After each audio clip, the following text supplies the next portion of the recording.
Aristóteles es conocido como el padre de muchas ciencias, por ejemplo, de la física, la psicología, la lógica, la ética, la política y mucho más. Realmente es bastante interesante pensar que en una época donde habían tantos sabios, haya sido Aristóteles quien dio este paso gigantesco para el nacimiento y consolidación de la ciencia. Y bueno, la respuesta a este misterio te va a encantar. En la época de Aristóteles, los sabios no estaban convencidos de que se pudiera estudiar la realidad física. ¿Pero por qué? Porque todo está en constante cambio, ya lo había dicho Heráclito. El ser es algo mutable, es algo que se va transformando. Uno no se baña en el mismo río todas las mañanas. Y lo que yo soy ahora no soy el mismo que era hace una semana. O sea, todo está en constante cambio y parece que es imposible aprender la realidad como tal. Es por eso que, por ejemplo, Platón consideraba que la verdad se encontraba en el mundo de las ideas, no en la realidad física. Sin embargo, Aristóteles no estaba convencido con este punto de vista. Aristóteles consideraba de que el ser sí tiene un aspecto mutable. Por eso él decía que uno puede ser en acto, en potencia o en accidente. Pero también es cierto es que uno no puede no ser esencialmente. Vamos a verlo con un ejemplo. Veamos al ser humano. En el ser humano podemos ver el ser en acto, que es en cuanto a lo que es y lo que hace. Por ejemplo, hay padres de familia, hay recién nacidos, hay ancianos. Vaya, hay una cierta diversidad. Pero también pueden ser en acto en cuanto a que algunos son médicos, otros abogados, otros militares y otros profesores. Entonces, en cuanto a ser en acto, vemos que en la humanidad hay una diversidad gigantesca, ¿no es así?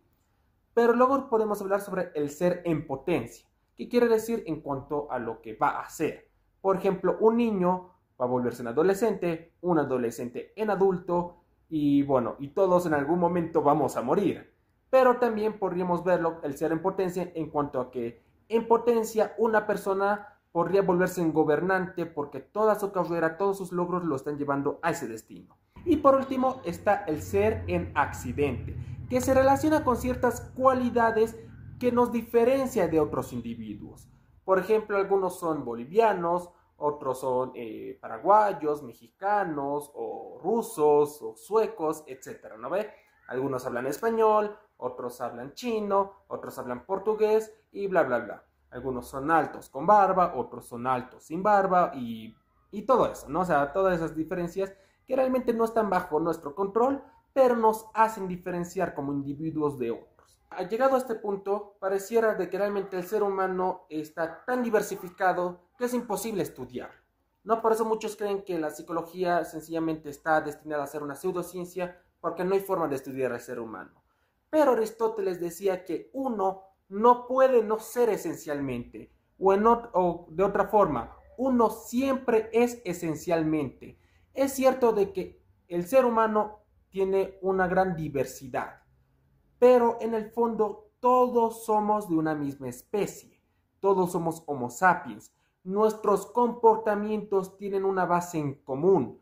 Puede que yo no pueda explicar al principio por qué hay diferencias entre estas dos culturas o en cuanto a estas dos ideologías o cualquier cosa, pero sí puedo comprender la base de su comportamiento y las leyes que lo rigen, que lo condicionan. Y a partir de comprender esta naturaleza en común que tienen todos los seres humanos, ya puedo incluso comprender la naturaleza del cambio. Cómo será el comportamiento social, la personalidad, la orientación sexual, realmente qué es lo que sucede en el cerebro, por ejemplo, cuando jugamos ajedrez y otras muchas cosas que abarca el comportamiento humano que nos es difícil de entender en un principio. Fue así que Aristóteles empezó a darle nacimiento a distintas ciencias porque él empezó a dar justamente estas bases fundamentales.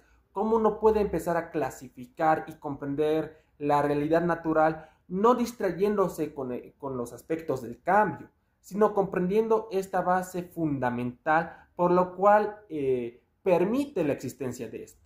Por ejemplo, el agua se puede evaporar o congelar, pero en el fondo siempre es H2O, ¿no ve? O sea, eso no cambia. Entonces es justamente lo interesante de la filosofía de Aristóteles y cómo ésta acabó cambiando la historia de la humanidad. En cualquier caso, ¿qué les parece este pensamiento? ¿Están de acuerdo con él? ¿Ya lo conocían? Los veo en los comentarios. Hasta la próxima.